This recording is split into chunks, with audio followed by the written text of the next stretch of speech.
and the best way to get it out through this detailed study, you fail. And so there's no point rushing it. I want to quote my Minister of State for Environment. He says we are not in a hurry to fail. Usman Ibrahim Jibril tells us that we do not want to fail because we're in a hurry. There are so many perceptions to this. Some people say we are doing this for politics. Now, we have a sequence of activities that we've been carrying out, and they must be carried out one after the other. If we stop work at this point because people are accusing us it's got to do with politics, will that in any way help the process? We just happen to be at a point in this project where it is coinciding with political activities.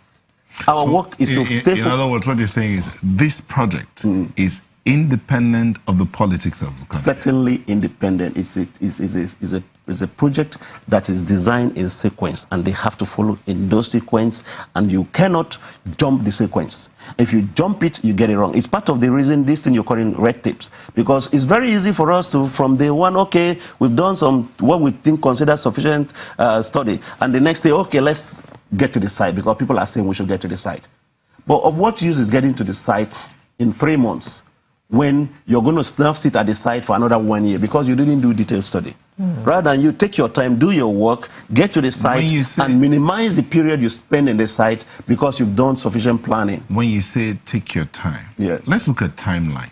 So what timelines do you have? What timelines do you give yourself?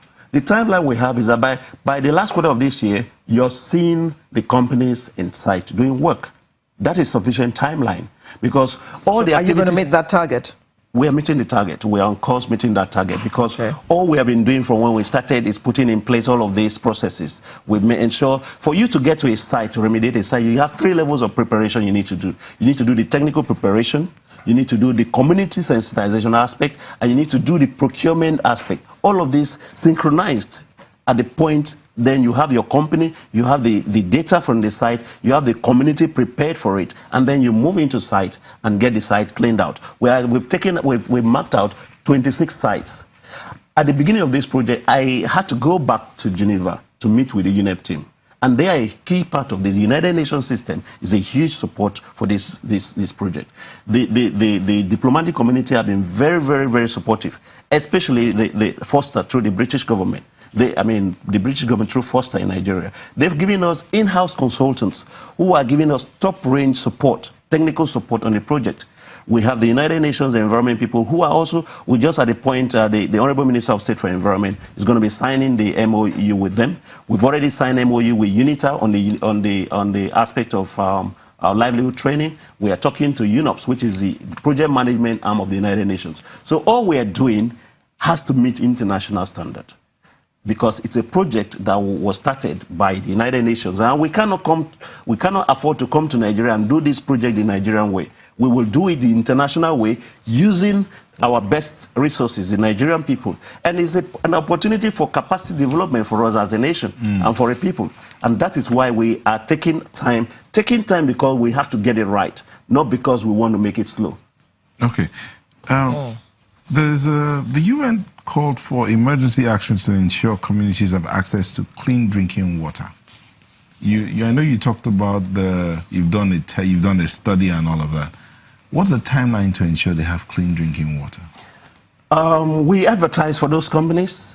We've received all submissions. We're pre-qualifying as we speak. So the last thing is selecting the companies. We've done a mapping of all the water facilities across the Ogoni land. We have a database already. We know what facility is, whether it's working or not. And what is the reason we are providing the water? We are providing water because certain locations, their groundwater has been found to be contaminated, which means that even as an individual, if you wanted to drill your borehole in that place, these places are considered contaminated. So we're going to come up with a technology, a water technology that is able to purify the groundwater that is contaminated. So we're also sourcing for competent companies, because we are talking about a process that you couldn't just deploy people that you know on the street to do for you. And that's why we've advertised, and we are now pre-qualifying those companies. Mapping for all of the particular communities and the facilities that will do this thing is what we have also done. But it's important for you to know that within the UNEP report, recommendation for water is for specific areas where there is contamination. But this how soon do you envisage that the first community will have water? Within the last quarter of the year, like I said again, it is going to be possible for us to deal with that. That's barely 3 months away. We'll need, because all what is considered, you consider latent, a period of intensive activity, planning activity, consultation activity. That is what is going on. And because it's like you want to put up an upstairs. When you do your foundation, you put so much money on the ground, put so much materials on the ground. Nobody knows how much money you're putting in there until you come out of the ground. And then before you know, the building is starting. But so much effort has been and resources have been put on the ground. So that's what has been happening. Exploration is going out in other areas in the Niger Delta. In fact, in other parts of the country. Has the Riot Act been read so that this does not repeat itself in other locations, starting from when the cleanup started? I said the importance of this particular project is to Nigerians, to the government, to the IOCs, to everyone involved. Because this is the template that will roll across the country, the region. No, you're talking about the cleanup. The cleanup. I'm talking about so that we do not get to this level of degradation. Now, when you get the cleanup right, in the UNEP report, there are recommendations for the IOCs, recommendation for government.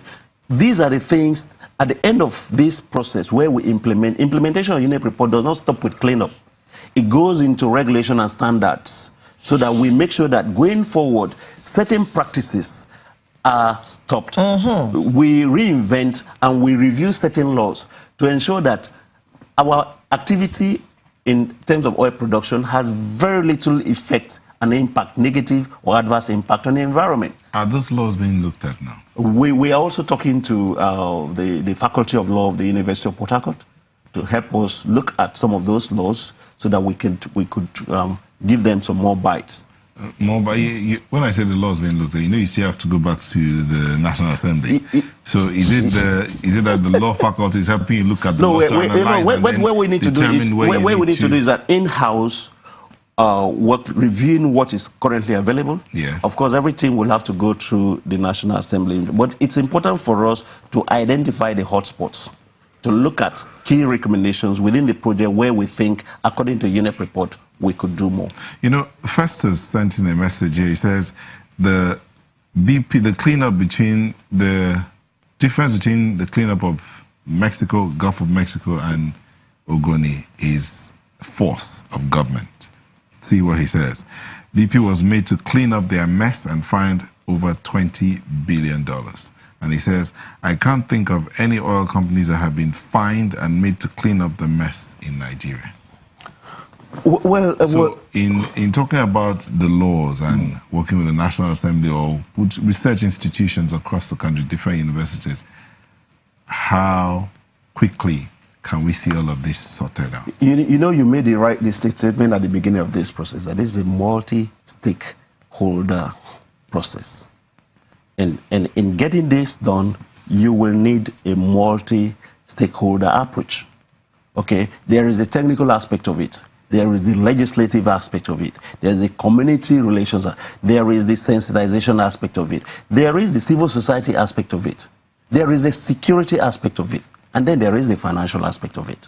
So all this put together is what gives us whatever result we get. Here, we are doing something entirely different from what they did in America. And we also want to address our mind to our local situation and find very local solutions to it. Our solution is that the IOCs, the community, the government, civil society, we sit down, we talk, we come up with the best solution. In our own case, UNEP recommended $1 billion starting. The government has given commitment to that. We are not going to put our position like we were in America. The government has given commitment. I thought the IOCs were supposed to give a portion of the money. Exactly, and the first tranche of the money is with the Board of Trustees. Which from is government or from the IOCs? From the IOCs. The IOCs constitute the JV partners that are funding this thing. And of course, coordinated by the government with NNPC, who is a major stakeholder in the JV partnership. All right. So again, we're talking about entirely different situations, and we must find our own national solutions to our problems. Thank you very much, Dr. Marvin Dekil, Project Coordinator, Hydrocarbon Pollution Remediation Project. Thank you for sharing your thoughts, and we wish you well and speed as you walk towards the last quarter of this year, as you say. Sunrise will be back in a moment. Please don't go away.